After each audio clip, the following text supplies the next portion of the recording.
literally the last day and a half being here, being at the table, you know, buying a card for 150, walking the floor, bringing it back to my table, and honestly selling it for 200, not because it's me, because I wasn't even there kind of thing. The thrill of that $50 flip to this day, with the wiring that I have, is far more exciting than the 7 or 8 IPOs that I've had, you know, that obviously I've made a lot more money on than those flips, but there's just nothing like being part of this community for me. This is what I grew up with, and you know, I've been watching the hobby at some level since the day I kind of left in 1993. You know, obviously with the McGuire stuff, the Bond stuff. The only other time I was active was during '03 with LeBron, which I did well with, but obviously could have done much better with. But this is the most different. This is clearly, in my opinion, the transition to something far more similar to what we saw in the late 80s and early 90s, which I think will bring the same dynamics. I think the card companies are going to produce too much. You know, I think we have to be very careful about that. But I think you're going to start seeing crossover interest. And I'm very bullish about the market. Obviously, the macro economy is always a variable for something like this. But I'm very excited. Awesome. Well, we're excited to have you. And I'm curious, because I know you came to the National for a bit last year. I did. But what was really the tipping point awareness-wise, or just in seeing the hobby where you were like, this is the differentiator, this is what brought you back? For me, it's the nature of flipping. You know, the macro trend of 14, 15, 16-year-olds buying and selling sneakers is something that I've watched for 7 or 8 years. When I really analyze that market, the kids are getting far more sophisticated. This is not what I saw from kids 7, 8 years ago where they would stay in line for 4 hours, flip a Supreme and be pumped to make for $300. This is running hardcore tech to map things on the web. This is having 44 kids in their high school stay in lines for them. You know, the 15, 16-year-olds that I interact with on Instagram, on DM, they remind me of me, who at 13 or 14, I already knew what the outcome was going to be with my professional career, which I thought I was going to be successful. And I can sense my own when I talk to them. And some of these 13, 14-year-olds feel to me like, you know, I'm trying to figure out how to invest in humans and take 20% of the upside of a 14-year-old because I could see it. And what I started noticing was frustration around supply. They weren't able to get enough when they were right. And then I started sensing cards, momentum, watching the market, and basically there was a series of a couple conversations where I just noticed, and I intuitively have decided for myself that sports cards, much like nerd culture and Comic-Con and Marvel movies, much like sneakers, that there's a bubbling of it being cooler and more scalable than it has. This has been an inside hobby. So a lot of people I'm seeing right here that I know who went to the last 22 nationals, 15 nationals. And over the last 3 or 4, based on the homework I've done, the room's getting younger and compared to a decade ago. And that's good. That's good. And so it was a series, it was no, you know, it wasn't the Bowman break last year, though that was great national awareness. It wasn't anything too crazy. It was just a series of 15 to 20 things that make it obvious to me. And I actually, what I've been historically good at is seeing the non-obvious. I think it's China with basketball and soccer. Huge.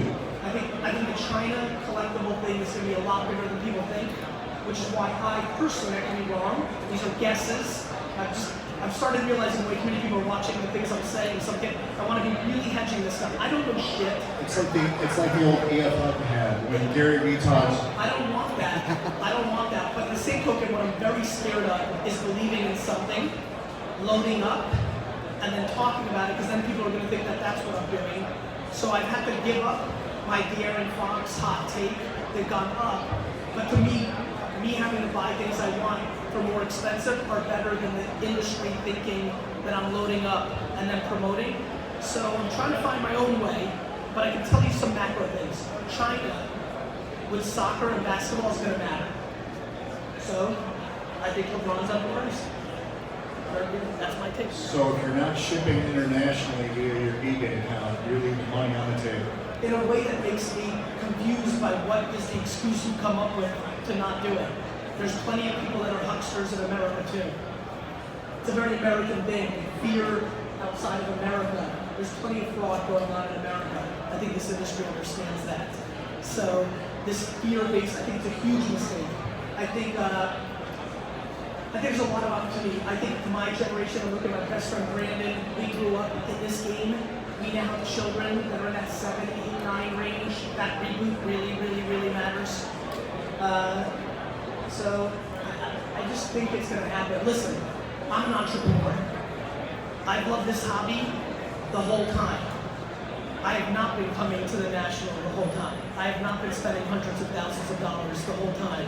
I've not been saying things in public the whole time in a world where I always want to try to be right. I feel like something's happening. And there's a lot of purists that are not going to like that, and I respect that. If I was a pure collector, I would hate what's about to happen. Prices are going up. If you're a buyer and flipper, you're going to love what happens. Sports is tricky. Sports is not comic books. Comic books are generational and they don't get hurt. I'm completely convinced about Sam Darnold, but if he gets hurt, then I'm not. Right? You know how much AI rookie cards would be? He was the culture, right? Derrick Rose, and on and on and on. So, look, I bought an obnoxious amount of Durant's because I thought they were massively overpriced. It doesn't help when he's out for a year, how he comes back. So there's a lot of variables that go into this hobby, but there's a reason this is happening. Brandon, again, he's so my best friend, and we're busy. He runs my wine business, my dad's wine business. So we talk sometimes, and sometimes I get busy. But when he was walking this morning, and he just whispered something, I said, "What did you say?" And he basically said, "This is what I'm going to be doing for the rest of my life." He's been out of the hobby also for 20 years, but the taste of it, it's just very obvious to me what's about to happen. That's super cool to hear, Gary, and I really appreciate, above all else, I appreciate your honesty, because if I may have a take, there are a lot of companies with a big following in this industry that I've seen do that specifically, where they load up on something and then send out an email blast saying, "Here's who's hot," or they send out an infographic saying, "Here's who's hot," after they've got 100 of their cards. I think people should in some way. I'm trying to figure out for myself, because I'm really now in it. I'm playing. And so, what I didn't realize were how many people were actually listening. Listen, for all my bravado and confidence, the only thing that I'm most proud of is my equal level of humility has made me powerful. So I don't think just because I have a lot of social media followers that I'm important in this hobby. I have to earn my keep to get back to that respect. At the same token, maybe there was some level of naivete for me of how many people, even though I wasn't with it day to day because they were entrepreneurs, were aware of being into it anyway. So I've been caught off guard a little bit, with some of the following of what I'm saying. But at the same token, I want to load up on who I think is underpriced. So what I'm basically saying in my head is, if I would have bought 1,000 PSA, BGS 10s of something before I would say something, let me buy 50 to 100, and I start talking about it. Because look, I'll say it again, I'm extremely hot on De'Aaron Fox, but I'm not educated enough on the NBA. If this offseason everybody's watching film on him and have figured out his one speed variable, which, this is real sport. I'm in the sports business. My brother and I represent 27 NFL players with Vayner Sports.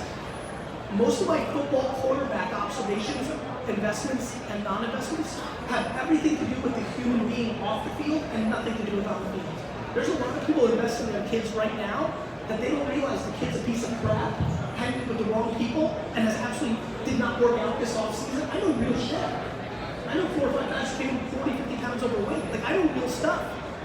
I know who they're dating, what they're doing, and that's information advantages. And so anyway, nonetheless, I don't expect to be right, but but I'm very excited about sharing my hot takes. Listen, I thought Patrick Mahomes was going to suck. There's a good one. I'm real lucky that this isn't 2-3 years ago, where I would give that hot take, and boy, that would be repeated on social. I didn't think it was going to be good. I didn't like that system in college. I don't love second generation athletes, a professional player. You know, I would be wrong.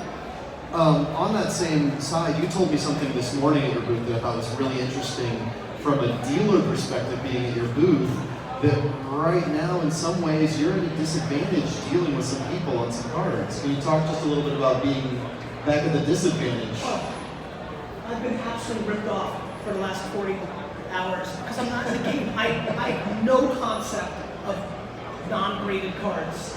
Like, just cannot figure it. Like, this dude rolled up with a fucking, what was called? Eyeglass? A loop? I don't know. This dude rolled up. A jeweler's loop. And he started like going through my stuff that was priced, that was ungraded. And like literally I'm sitting there, I'm like, I am about to get murdered. I took my beating like a man. I appreciated my beating. I like enjoyed my beating. You know, I have no concept of low numbered autos, RPA. Like I understand my strategy on base in current new stuff. I'm completely confused by Prism Silvers, you know, autos. I haven't made my observation yet if that's a huge vulnerability or if that's where the upside is. So, I mean, the level of bashing and losses I'm going to take here compared to Atlantic City is going to be a big variable. I will be far more prepared, dealers, in Atlantic City, but I'm just not there yet. All right, we promised an audience interactive podcast. He's kind enough to want to take some questions. Hey Gary, thanks for being here first of all, brother. I appreciate it. You guys have a mutual friend, Javier Nunez over at Supreme's, good friend of mine. Yes. Just Clement Jr., good friend of mine as well. That was here today. Yes. Like you, Gary, I jumped out of this thing over 20 years ago. I went to the very first store in upstate New York when I was 8 years old. Next door, out of my home. And very precious in the world, big Colorado and so forth. So vintage is my hot spot. How do you think that transition today, I'm not thinking 20 years later, how do you think that hot spot for me is vintage and bringing baseball to the second generation, third generation of kids and guys buying cars? I think vintage is the most interesting and the least interesting. And let me explain. I think, you know, vintage is strong, it's classic, it matters. But again, unlike comic books, is there as much juice behind Ernie Banks and Johnny Bench and Roberto Clemente today as there is 10 or 15 years ago? It just doesn't play that way, right? It just doesn't. And so I love vintage for the all-time icons. But I think guys like you and I, gals like you and I, can get tricked because they're icons to us. But the depth of their iconness softens. So I think people should stay in their lanes. You know, I just talked a lot about the stuff I don't understand right now. I think people should triple down on what they know. But this is about a game of demand. So if the whole hobby goes, which I think it's going to, the overall demand gets stronger. Everybody from Catfish Hunter all the way through does go up. It's that when the demand goes down, now you're down to 37 guys, 147 guys, not 5,000 guys. And so you have to be very thoughtful of your investment flipping strategy around that, which is why now that I have the luxury of having a lot more wealth than I did as a kid, it's easier to focus on really GOAT status players for me. My big problem is I'm a diehard Knicks and Jets fan, and the two modern day GOATs at quarterback and NBA are literally two humans that I hope pass away tonight. Gary, how do you think that case breaking, as it's evolved, has benefited the hobby and where its future is? YouTube is where youth watches information. Pack breaking, much like the wine show that I did in 2006 for wine, is entertaining and gambling. Two good things for people to watch. The end. Wonderful. Who's got another question? How's it going, Gary? Big Chuck. I saw a video a while back where you talked about being able to, the opportunity of going tops at the time. Yes. Now that you're back into it and you're Yes. active, is that something you don't think about doing? Yes. I would love over the next 2 decades to purchase one of the 15 iconic name brand sport card companies. Upper Deck, Fleer, Topps, yes. Hey Gary. Kindness is a big thing for me in life, and I love doing What is? Kindness. Kindness. Random acts of kindness and stuff like that. So my question is, how do you balance, you're like a master of kindness and profitability. So how do you mix that where you don't lose? Because when I want to be kind, I'm kind. And when I want to make profit, I make profit. So, when I do my garage sale videos, a lot of people leave comments that like, you're such a jerk, you're a millionaire, and you negotiated that person from $2 to $1 on YouTube. And I'm like, I'm in the zone. I will not be kind at 309 the rest of this weekend. Booth 309 is not kindness. I'm undereducated, so I'm getting ripped off, but I'm not trying to be kind. But then, I'm thrilled on Twitter after somebody's gonna try to buy, a messy rookie off of me, and I'm not gonna budge by $1, right? But that same person 3 days later on Twitter might say, Gary V, it was nice meeting you, and I may DM them and send them a $500 card as a rant. I'm very funny that way. I think of myself as an athlete that way. I think there's a lot of athletes that are awful on the court, awful. Kevin Garnett, just a bad person, genuinely bad. But off the court, good person. And that's how I am. In my booth this weekend, bad. I'm trying to win, a little kid comes up, fuck you. But off the court, off my booth, off my court, good.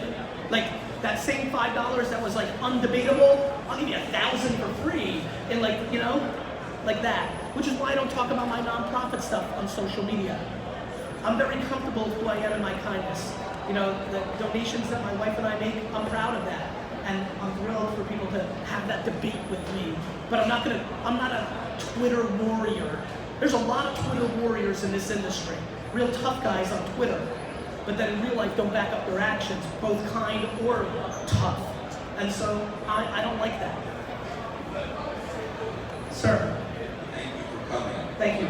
I'm a vintage car collector in my 60s. Yes. I'm concerned about the latest scandal going on in the industry. Yes. I won't go into the details.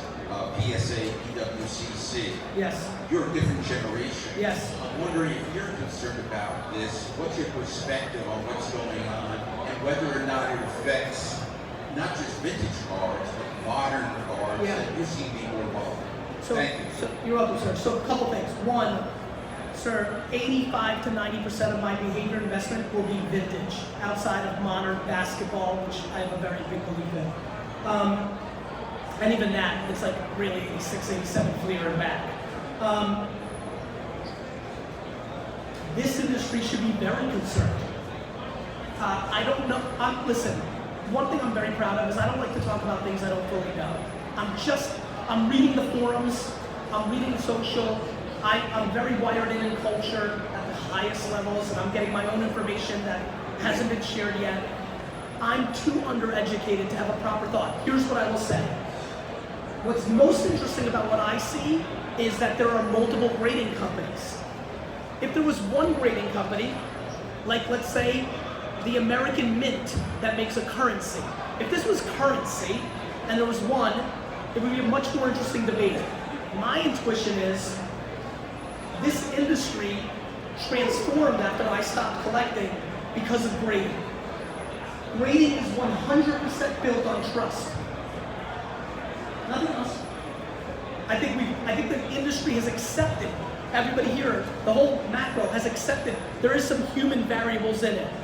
One of the things that I still don't understand anything about, but I'm fascinated by, is if I never left, would I be awesome at buying a card that's a PSA or Beckett 5, and I could look at it and feel confident that it would be a 6 if I regraded. I'm fascinated by people that feel they have those skills.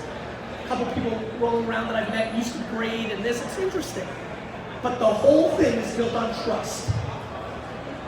As the mainstream media, Aaron Ravel, the Wall Street Journal, CNBC, pick up more on this, I think it's a vulnerability. And I'm a big fan of the market over everything. Not my opinions, not your opinions, Not the 50 biggest dealers, not the 1,000 most active people on the forums. The market gets to decide. And if the market decides this is too much and see you, there will be such an enormity of loss of dollars. Whether my intuition is the worst outcome for the net is that one or two of the leading grading companies lose so much equity that a third or fourth grading company takes the top spot, and then everybody who invested in a single grading company becomes far more vulnerable. I think a very interesting strategy for the most thoughtful with high risk, high reward are walking around buying highly graded cards of a tier 3 or tier 4 grader right now, hoping that the grading companies switch positions. That's an interesting thesis. But I'm not sure. But I will say this, and this is a complete outside point of view.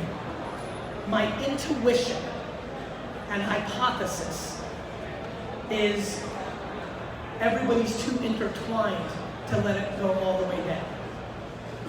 And so that's what I'm watching, but I'm not sure. I had a quick question.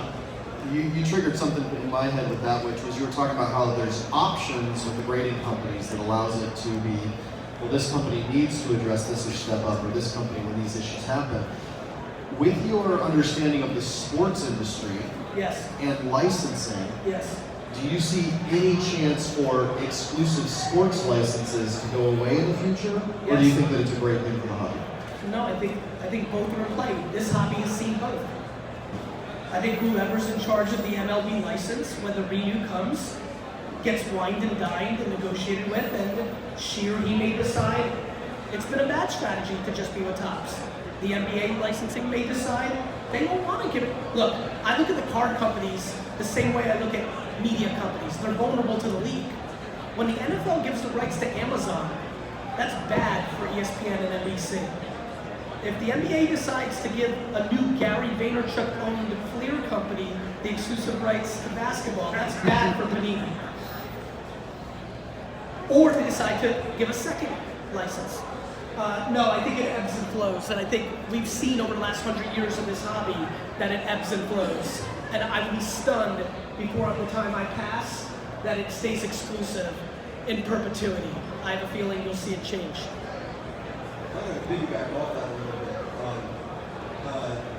There, you know, there's some the big guys on that are happy with car companies. But what would you say everyone needs to look at to do to improve on the car market? Like as they produce new products, what do you think the number one improvement you need to see, or where do they need to take the next step to continue to get people excited about new products, to continue to get people From Panini and Topps and those guys? everyone, like what can people do to get, what can these manufacturers do to improve on their products, to change in their current products, or to help their products advance so that they can get new collectors into it or make it a more exciting product? They're doing their job.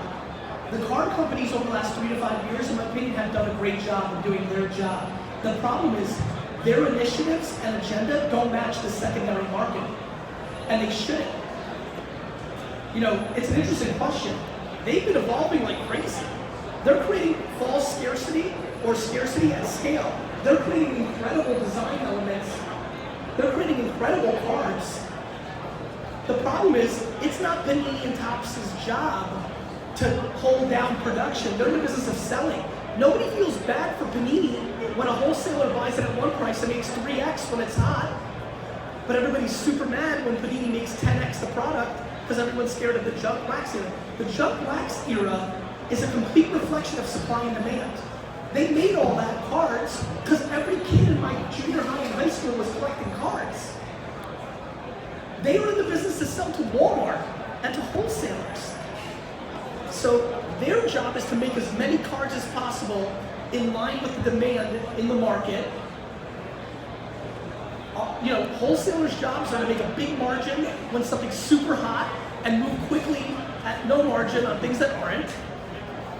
Store owners' jobs are to make right choices to move product. I mean, I'm fascinated by the judgment and lack of empathy from every sector of this industry being mad at somebody else. Don't count other people's money. Count your own money. You're mad that there's gonna be too much Panini Zions in the market? Don't buy fucking Zions. or buy them and move them real fast. Like, we are going into the next junk era because the demand at the end consumer level is exploding. It is Panini and Topps' job to make more product. That's what they have to do for their investors, their business. We then decide off of that. You want to decide that silvers and one-of-ones is good enough because they can never make more and so you're not worried about base? Mazel tov. You don't? Cool. You want to go into deep vintage? Great. You want to do what I'm doing and go into vintage basketball because you think it's the #1 sport by a country mile? Cool. You're in charge. This is America. You adjust.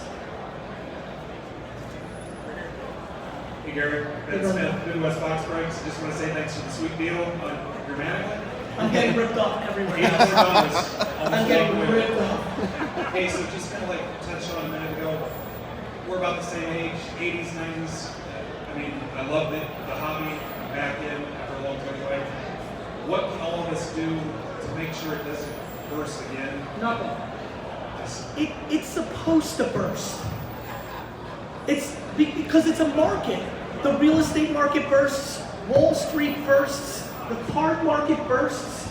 It's supposed to burst. It's human behavior. It's how humans are structured. It's supply and demand. You know what we can all do? We can do good behavior on our end.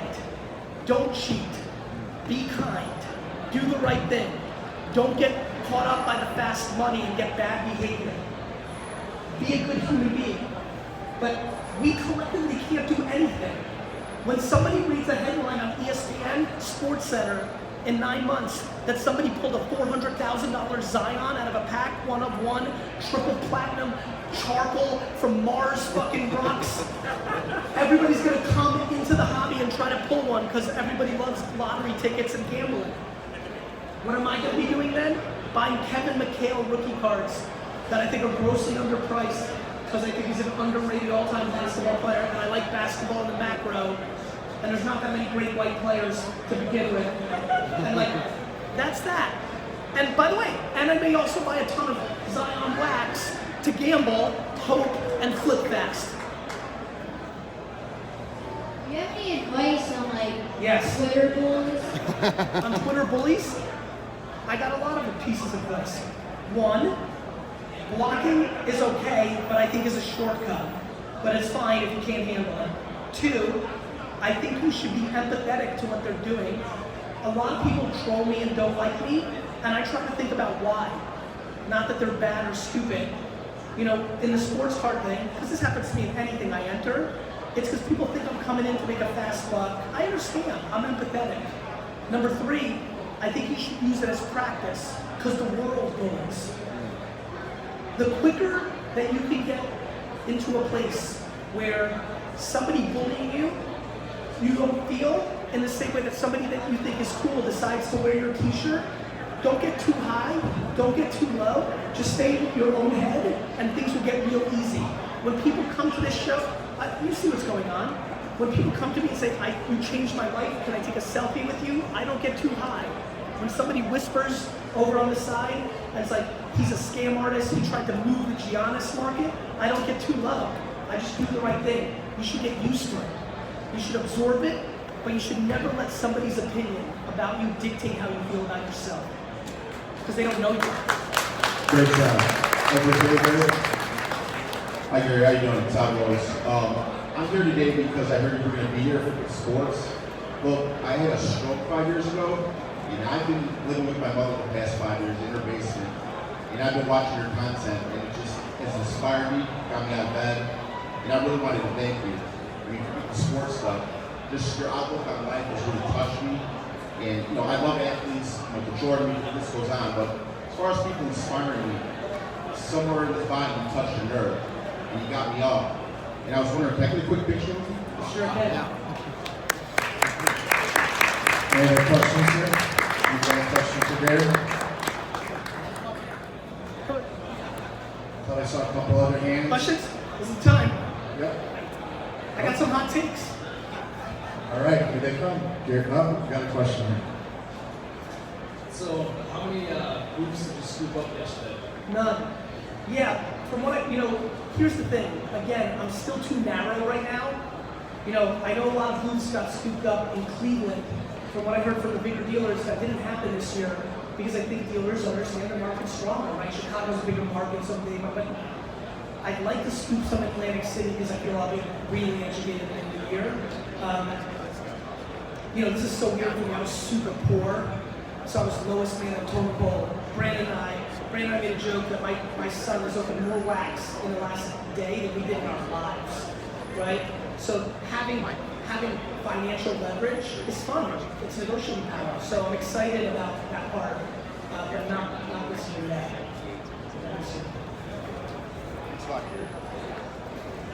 All right, did we have Any other questions for Gary while we're here? Now's the time. right here in the middle? Okay.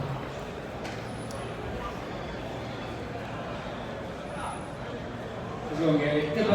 How bad do you think the pushback from the sports car purists is going to be once, I know StockX is getting back into there, just getting into the trading card game.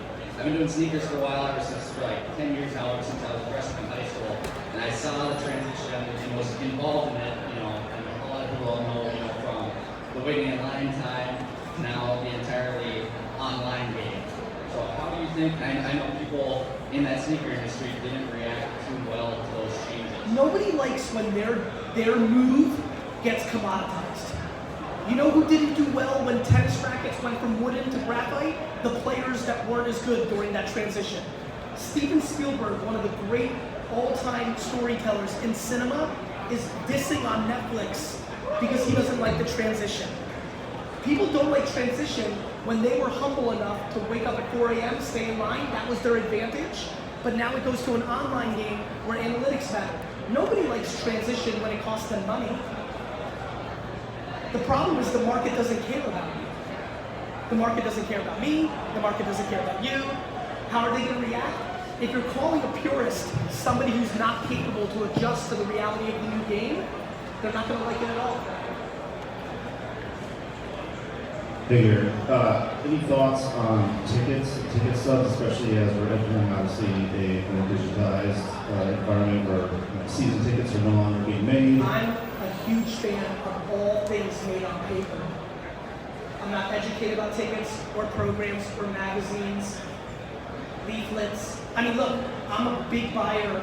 Listen, again, I'm going to shoot it with you guys. I think the most underpriced thing in this show is weird cards. I like cards not made by Topps, Panini, Donruss, Fleer. It's, first of all, it gets really interesting when weird stuff gets, like, think about Pokemon and Magic the Gathering. Like, I just bought a ton of Interlake Jordans. That's that huge card, 85. I think anything made on paper is interesting. And I think there's a lot of weird stuff in there. They're the boots that look real janky and scary. And I'm like, man, I want to go in there and buy fucking everything. You notice what's happened, right? I've been on this kick. You're seeing PSA, and I'm sure everybody else will start to grade this stuff. I like paper. Tickets have been collected longer. And I'm so simple. I'm really, really not smart. I'm good at one thing, supply and demand. Of attention, which is why I understood social media. Of things, which is why I'm good at flipping. Ticket stubs are interesting because people inherently threw them into bins and things of that nature. Some of these cards made by stuff that we thought was garbage back in the 80s and 90s, like there's something really there. And I think tickets can feel that too. I think anything made on paper is a very interesting debate. Hey Gary. Thank you for signing my shoes. First off, I much appreciate that. No problem. So the last month of my life has been a little crazy. I've spent the last month planning our corporate move here, and then I go home and I plan our wedding. I get married in 15 days. Yeah. I appreciate that. So my question is, I'm kind of in the doghouse at home for taking this trip. Can you please explain to my fiance, so I can show this to her later, why it's important for me to be here in Chicago instead of being back in Seattle, picking up tablecloths for our kitchen wedding? Sure. You want me to answer right now? Brittany, is she watching somewhere? Brittany, listen. Here's how I see this. any person in a relationship is unhappy and not achieving their happiness, the whole thing is vulnerable. And so leaning into the other person's happiness is always a good strategy.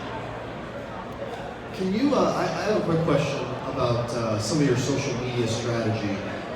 It feels Smart. like you take it's very smart. It's very smart. Well, it feels like a Wayne Gretzky approach. Skate where the puck is going, not where it is. But skate, not run. I'm a skater, not Usain Bolt. And that's exactly right. Go to where the market's going, but go with what you're good at. This same skill set I have, and passionate. This skill set of seeing around corners, I'd make a lot of money in real estate. A lot. I just don't like it. I'd rather buy 4,000 weird Converse Larry Bird cards.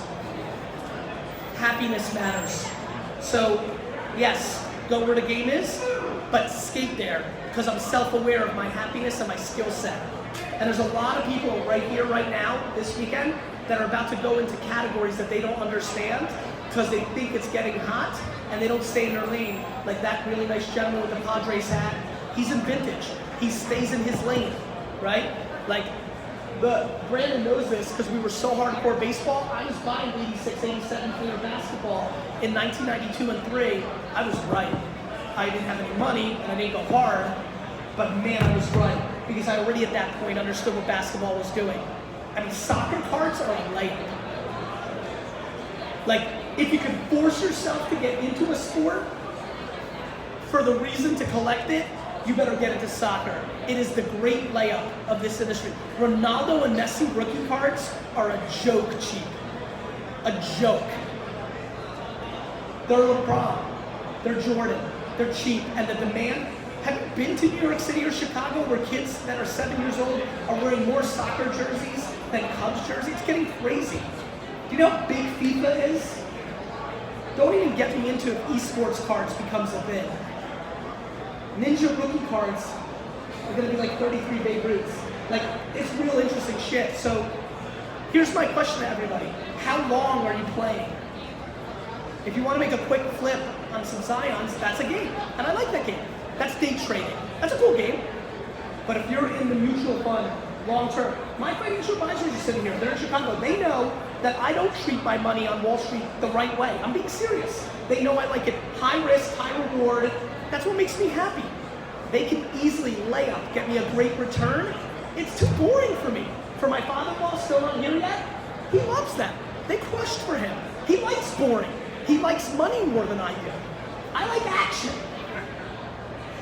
Weird action. Be self-aware.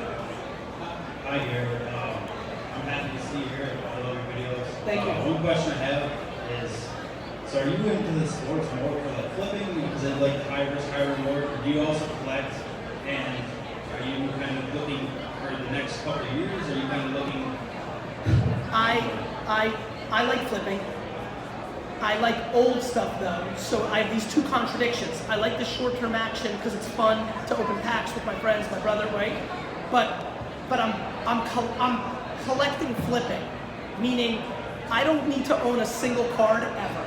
I don't. That's not what I'm about. But I want to buy the New York Jets more than I want to breathe. I love them so much, and I don't enjoy any piece of memorabilia from the Jets that I have in my home. I don't enjoy it. So I treat them, a lot of people want to ask me because they're trying to sell me memorabilia. I'm like, I don't like memorabilia. They're like, what the hell?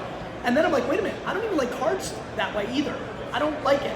What I like is, I feel I'm super right about Interlake Jordan. I like being right. That's why I like sharing my advice. I also like being wrong.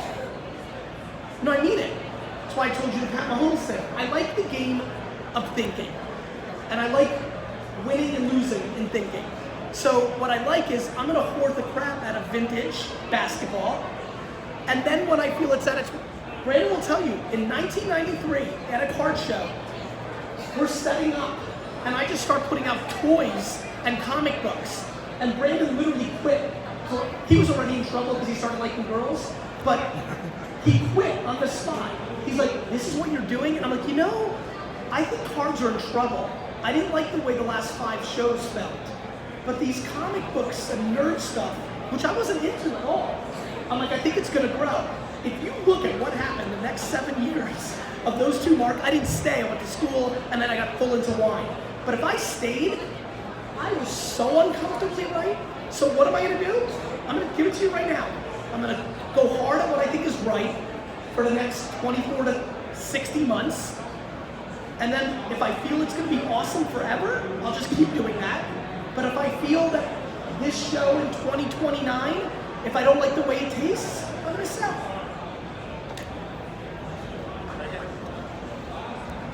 Hi Gary, you kind of just answered the question a little bit there. Maybe I'll follow up a little bit more micro. If you had $1,000 here at the show and you wanted to turn it into 2,000 a year from now. In a year? Yes. 1,000? I would buy, literally that answer. 2,000, I would buy either Luka or Giannis Prism rookie cards. I just don't think people understand how popular basketball is. I also think this hobby is very bad at factoring in the athlete.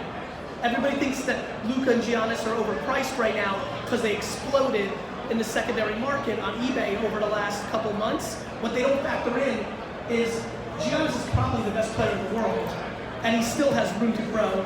And the East is weaker now, and it's only Philly maybe. And he's probably going to get to his first finals. He's charismatic as hell. He's ambitious off the field. He's kind and nice. He's a global character. He's a handsome dude. He's got everything going for him. Luka is white. Luka is 12 years old.